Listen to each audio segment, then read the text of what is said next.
Vamos.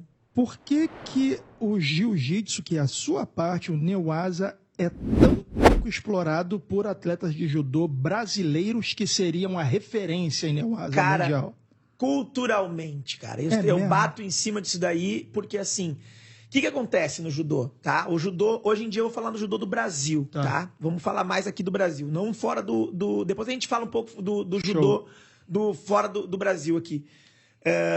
O judô no Brasil, cara, a parte de Newaza, ela não é trabalhada culturalmente pelos professores, porque criou-se uma ideia de que o judô tem que ser treinado só em pé. Então, como o Brasil tem uma escola japonesa, o judô do Brasil é a escola japonesa, então o brasileiro ele quer ser um pouco japonês lutando. Entendi. Pra ser bom de judô no Brasil, tu tem que saber fazer golpe em pé, tipo um ultimata. Tem uma estética na parada. Né? O cara quer dar o ippon. Sim. Então eu sempre falo pra todo mundo. O que é mais. Eu pergunto pros meus atletas, o que quando tu fecha o olho e tu vai dormir, o que tu pensa?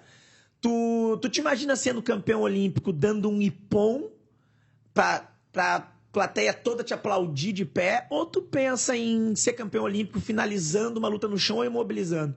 100% vai dizer dando um ippon, em pé.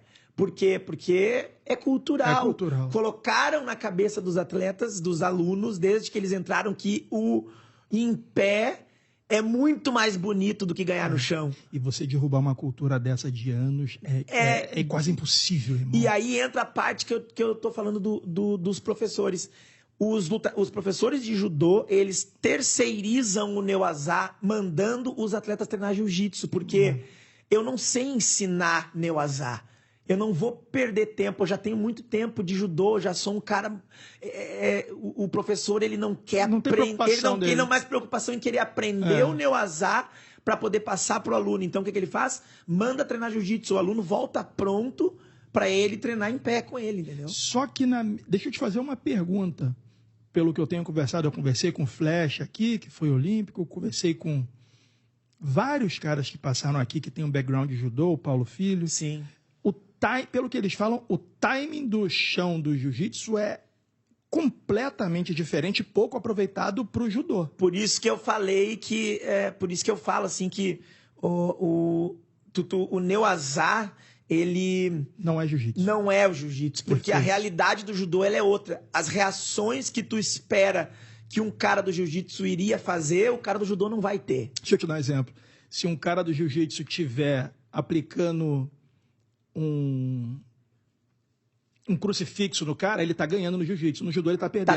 Tá sendo imobilizado. Ele tá sendo imobilizado. Porque ele tá com as costas no chão. Que doideira. Então jamais ele faria isso. Então não entendeu? serve treinar jiu-jitsu para lutar no judô. E na verdade, assim, o lutador de jiu-jitsu, ele aprendeu a se defender fazendo guarda. E o lutador de judô aprendeu a se defender virando de costas. Porque a regra é diferente. Então, tipo assim, eu criei uma regra que foi autorizada pela Confederação Brasileira de uma competição de Newaza, com as regras do judô, mas no chão só. A competição ela se desenvolve totalmente no chão, onde só judocas podem competir, até porque é uma competição de Newaza. Se eu colocasse atletas do jiu-jitsu não teria graça, porque o lutador de jiu-jitsu treina no chão, o lutador de judô não treina tanto. Então essa regra só permite que judocas compitam. A gente fez uma competição lá antes da pandemia, 2019, no estadual, que funcionou perfeitamente, e eu apresentei essa regra para o presidente da Confederação Brasileira, o Silvio, e ele aprovou, ele leu, viu como que era, mostrei a competição, a gente filmou, e a gente ia fazer um campeonato brasileiro de Newaza, e aí entrou a pandemia. E aí acabou que não foi realizado ainda. 2023 vai voltar tudo isso. Então o que eu fiz? Eu peguei assim, por que o atleta de judô ele não quer e não aprende a lutar no chão, que nem no jiu-jitsu? Porque não tem uma pontuação no chão. Não tem estímulo. Não, porque tipo assim, por que o cara no jiu-jitsu não dá as costas? Porque é 4 pontos. No judô não vale nada. Se tu pegar as costas do cara não vale nada. Então ele não se preocupa em tentar fazer guarda, porque para ele quer que a luta volte em pé. E o atleta do judô aprendeu que se ele usar o anti-judô no chão, a luta volta em pé. Então ele não se preocupa em treinar pra atacar no chão, eles se preocupam em treinar pra não deixar o outro fazer nada. Tem um gap enorme aí pra quem tem essa maldade do chão. E aí que entra essa parte da metodologia que eu desenvolvi, que eu fui pegando do jiu-jitsu coisas que encaixavam e linkavam com o judô, pela realidade do judô, que é mais dinâmico do que o jiu-jitsu. E, por exemplo, reações que a gente espera que o atleta tenha se tu treina jiu-jitsu, por exemplo, assim, como é que eu consegui ver isso? Porque, cara, eu já era faixa preta de jiu-jitsu e eu ia para as competições de judô, não conseguia ganhar de ninguém no chão. E eu ficava pensando, cara, como isso, como cara? Isso? Porra, como isso, cara? Eu já lutei com caras que eu já lutei com o Leandro Lô, já lutei com Cobrinha, já lutei com o Lucas Lepe, eu já lutei com caras que são fenômenos do jiu-jitsu. Saí na mão com os caras. E como é que esse cara que eu tô lutando, que nunca treinou, não consigo pegar ele, cara?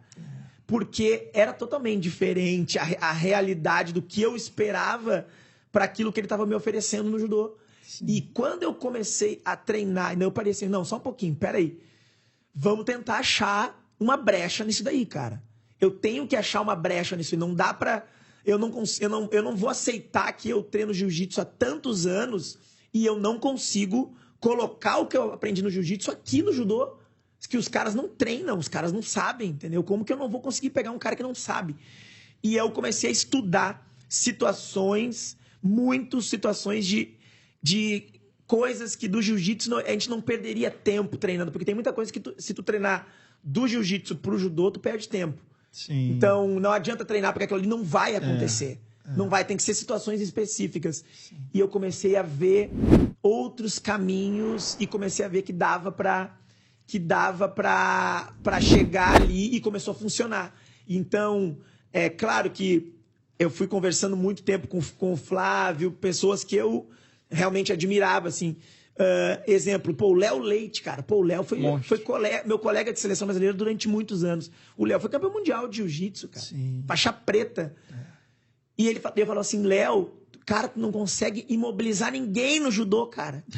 E ele dizia assim, Moacir, porra, cara, eu não consigo fazer neuazá com os caras no judô, cara, é impressionante. A regra não permite usar o chão do jiu-jitsu no judô, né? E o Léo, ele tinha uma dificuldade, que ele dizia, eu desisti, eu não tento mais, porque eu não consigo fazer, entendeu? Caraca. Não consigo. Como é que o cara que é campeão mundial de jiu-jitsu não consegue fazer...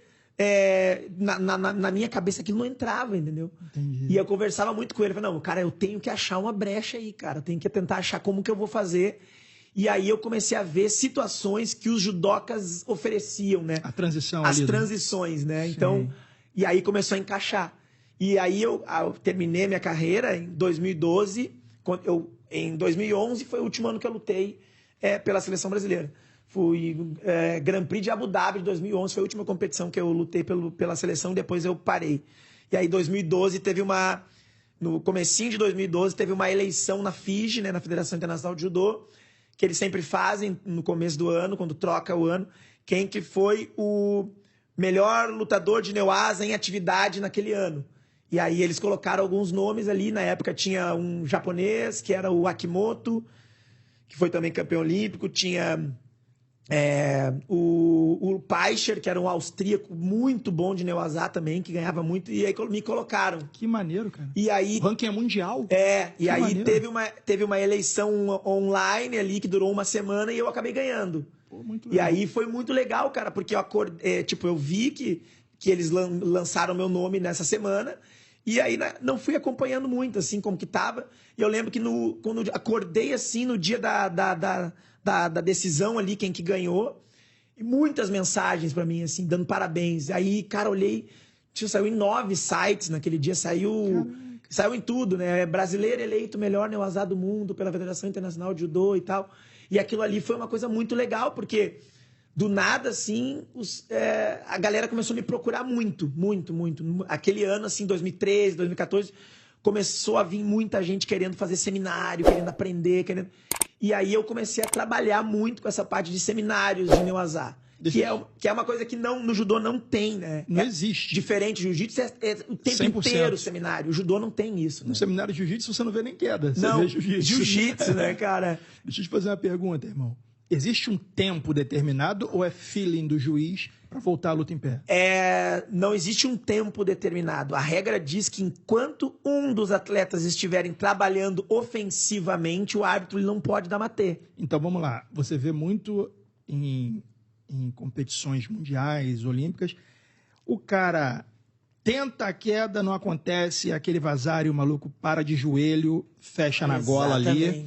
E o outro cara, eu já vi até a pessoa botando o ganchinho, mas acaba ficando em pé, com o gancho colocado. Eu falo, pô, por que esse cara não tá atacando a gola ali? Cara, dar as costas ali é uma herança, que eu falo, uma herança maldita do judô. Porque, mas assim, funciona, né, bicho? Porque ninguém pega. Claro, porque aquilo que eu te falei, o cara que tá se defendendo, ele faz o anti-judô no Neo-Azá, porque ele sabe que o árbitro vai dar matê, entendeu? Se ele estiver defendendo a gola e eu estiver atacando pro árbitro... Digamos assim, imagina se no boxe, tá?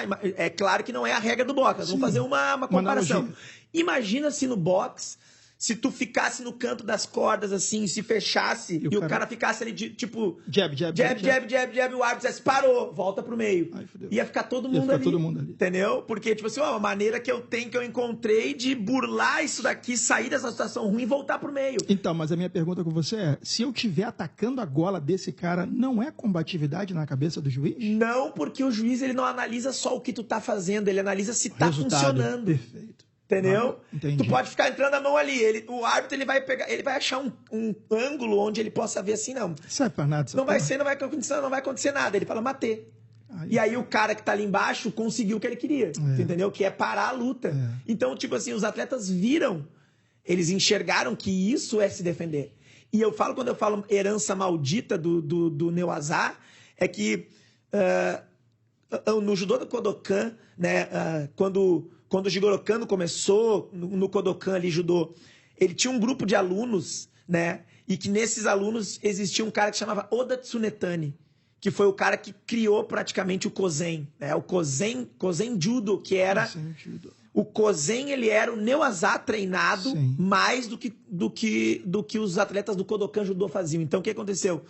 O Jigoro Kano, ele começou a ver que tinha um grupo de atletas dentro do Kodokan que optava por treinar mais Neo-Azá do que Tachi-Waza, mais no chão do que em pé.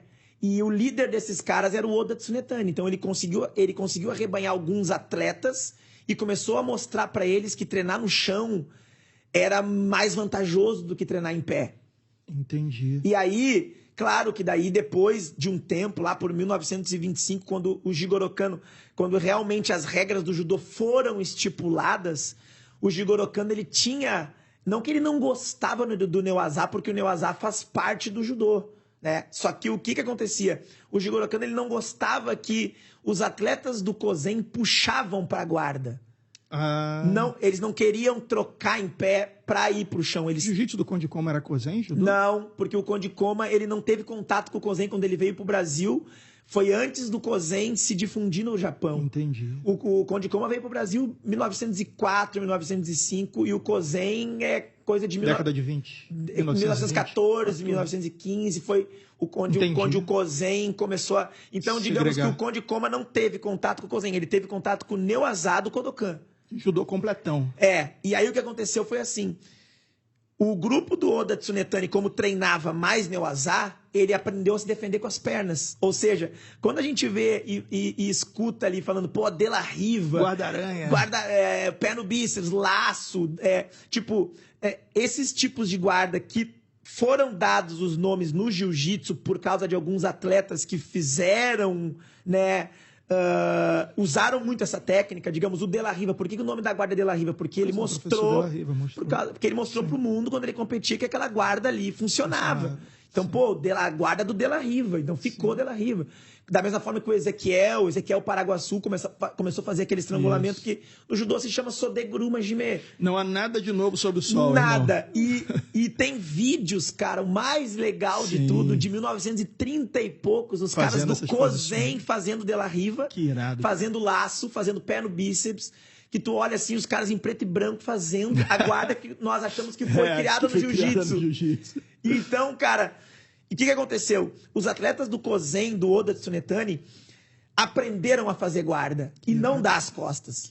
E começaram a ganhar dos atletas do Kodokan Judô, usando o Neo-Azá. Foi aí que o Jigoro Kano ficou pé da vida. Então o que ele fez? Quando ele estipulou as regras do judô para virar competitivo, ele colocou muito mais em pé do que no chão. Pelo fato de ele achar que Kodokan ia varrer a galera. E aí, que o Kozen ia varrer a galera. E aí, lá mais pra frente, o Kozen se separou do Kodokan Judô. E tanto é que o Kozen durou até praticamente o início da Segunda Guerra Mundial, 1945. Existiam competições de Kozen, Hoje em dia, no Japão, são 7 universidades que praticam o Kozen ainda, né? Sim. Então, Kozen quer dizer, é uma abreviação de uma universidade onde eles pegavam atletas de 15 a 20 anos, que é uma abreviação de Koto Senmon Gakko, que daí eles pegam e falam Kozen, né? O Kozen eram atletas que optavam a treinar mais Neuazá, no caso. E quando eu falo herança maldita, foi que os atletas do Kodokan não quiseram treinar o Kozen. Então, o que acontecia? Como eles não sabiam usar as pernas, eles optavam por virar de costas. Putz, grila. E os atletas do Kozen faziam guarda. Sim. Então, como o Kozen se separou do judô, a herança que nós tivemos do judô não foi aprender a fazer guarda, e sim virar de costas. E até hoje se faz o que se fazia no Kodokan Judô, que era virar de costas por não treinar o Neuazá da mesma forma. Então a gente teve, nesse período, a grande chance de aprender a ser bom de Neuazá. Sim. E aí o judô do Kodokan escanteou o Kozen e preferiu continuar com a mesma metodologia, que era treinar em pé mais do que no chão. E o judô até hoje é assim. Se tu for ver, no mundo não tem uma equipe que possa dizer se os caras são fodásticos no Neuazá. Tirando o Japão, a equipe feminina do Japão, ela é sensacional no Neuazá. É mesmo? Por quê? Simplesmente porque quando entrou o Kosei Inoue como técnico da seleção japonesa, né? Claro que agora ele saiu, entrou o Suzuki, né? Mas o Kosei Inoue foi um cara que revolucionou a parada, digamos, no judô do Japão. O que aconteceu?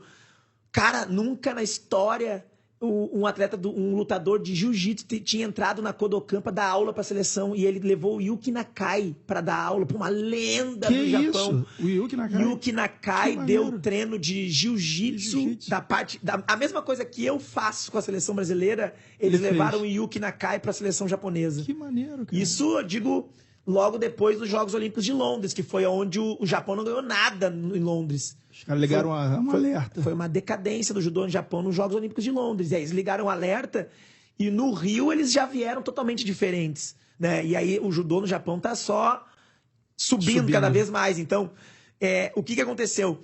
Quando eu vi, cara, essa foto do Yuki Nakai de kimono de jiu-jitsu, cheio de pet colado, faixa com a tarja vermelha, no meio do tatame do Kodokan, dando aula pra seleção masculina, e final, chega a me arrepiar, velho.